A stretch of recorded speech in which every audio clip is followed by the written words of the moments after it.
আপনাদের কোনো আদরের কন্যা সন্তান যদি বলে বসে যে আমি ভবিষ্যতে পতিতাবৃত্তিকে পেশা হিসাবে বেছে নিব,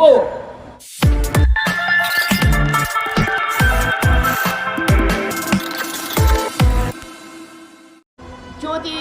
ধরে নিই যে এই প্রস্তাব বাস্তবায়িত হয়েছে, যদি এই প্রস্তাব আজ কোনোভাবে বাস্তবায়িত হয় আমাদের এই দেশে, তাহলে ভবিষ্যতে আপনাদের আমাদের সন্তানদের মধ্যে থেকে কাউকে যদি আপনারা জিজ্ঞেস করেন যে ভবিষ্যতে তুমি তো পেশা হিসেবে কি গ্রহণ করবে, তখন পেশা হিসাবে সন্তানরা যেগুলো পছন্দ করেন ডাক্তার, ইঞ্জিনিয়ার, আইনজীবী, রাজনীতিবিদ, ব্যবসায়ী ইত্যাদি পেশার পাশাপাশি আপনাদের কোনো আদরের কন্যা সন্তান যদি বলে বসে যে আমি ভবিষ্যতে পতিতাবৃত্তিকে পেশা হিসাবে বেছে নিব, কারণ এতে বেশি পড়াশোনা করা লাগবে না এবং এটা সহজ উপার্জনের একটি আকর্ষণীয় পথ, তখন আপনারা তাকে সাবাস দিবেন কিনা জানি না, তবে সমাজ যে কোন পথে যাবে তা আর বলার অপেক্ষা রাখে না। বর্তমানে আমাদের সমাজে গোপনে অনেক ধরনের অশ্লীল কাজ হয়ে থাকে, সেখানে সামাজিকভাবে যদি এগুলিকে আমরা স্বীকৃতি দিই সমাজের অবস্থা, তাহলে সমাজের অবস্থা যে কি হবে তা ভাবলে ভয় শিউরে উঠতে হয়। বর্তমান সমাজে এখন নারীদেরকে বিভিন্ন রকম প্রবঞ্চনা বা বাধার সম্মুখীন হতে হয়, সেখানে যদি পতিতাবৃত্তি বা বিবাহ বহির্ভূত যৌনাচারকে যৌনকর্মীর নামে সমাজে প্রতিষ্ঠা দেওয়া হয়, তখন তাদের জন্য সহজ পথ অনেক কঠিন ও পঙ্কিল হয়ে যাবে এবং পদস্খলনের সম্ভাবনাও প্রবলভাবে বৃদ্ধি পাবে। তাছাড়া এই পেশায় জড়িত থাকার জন্য এই ব্যক্তিদের স্বাস্থ্য ঝুঁকির কথা তো বাদই দিলাম,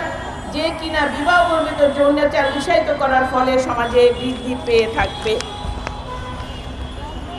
90% মুসলমানের এই দেশে এ ধরনের জঘন্য প্রস্তাব করার কেনই বা তাদের ইচ্ছা হয়েছে জানি না, যেখানে পতিতাদেরকে পুনর্বাসিত করা এবং সঠিক পথে আনার সকল প্রচেষ্টা উন্মুক্ত করা আমাদের উচিত এবং এটাই আমাদের জন্য অবশ্য করণীয় কর্তব্য যে তাদেরকে আমরা প্রতিষ্ঠিত করব। নারীগণ যুগে যুগে দেশে দেশে বিভিন্নভাবে বঞ্চিত হচ্ছে, নির্যাতিত হচ্ছে এবং ইসলাম নারীকে আপনারা জানেন মুক্তির পথ দেখিয়েছে এবং ইসলামের যে মুক্তির পথ দেখিয়েছে, কিন্তু তা আমরা সমাজে এখনো অধিকাংশ ক্ষেত্রে বাস্তবায়িত করতে পারি নাই। আমাদের সমাজে ধর্মের নামে যে সকল ধর্মের অপব্যবহার হচ্ছে তা রোধ করতে আপনাদের সকলের সাথে আমরাও জোর গলায় আওয়াজ তুলব, প্রতিরোধ করবে। ধর্মের নামে হিল্লা প্রথা ইত্যাদি ধর্মবিরোধী কাজের বিপক্ষে আওয়াজ তুলুন, আমরাও আপনাদের সাথে থাকব। তবে মুসলিম সংখ্যাগরিষ্ঠ দেশে এই ধরনের ইসলাম বিপক্ষে গিয়ে আইন প্রস্তাব প্রণয়নের কোনো ধৃষ্টতা দেখানো উচিত নয় এবং এছাড়াও এই ইসলামী আইনের সাংঘর্ষিক এই সংস্কার প্রস্তাবে যে ধরনের প্রস্তাব দেওয়া হয়েছে সব কিছু সংশোধনের জন্য আমরা জোর দাবি জানাচ্ছি নারী অধিকার আন্দোলনের পক্ষ থেকে। অতএব বর্তমান সংস্কার কমিশনের সদস্যদের সংযোজন বিযোজনের মাধ্যমে এই দেশের অধিকাংশ নারী সদস্যদের প্রতিনিধিত্বশীল এক নতুন কমিশন গঠনপূর্বক সংস্কার প্রস্তাব সমূহের পরিবর্তন ও সংশোধনের জন্য বিশেষ দাবি জানিয়ে আমি এখানে আমার বক্তব্য শেষ করছি। আসসালামু আলাইকুম।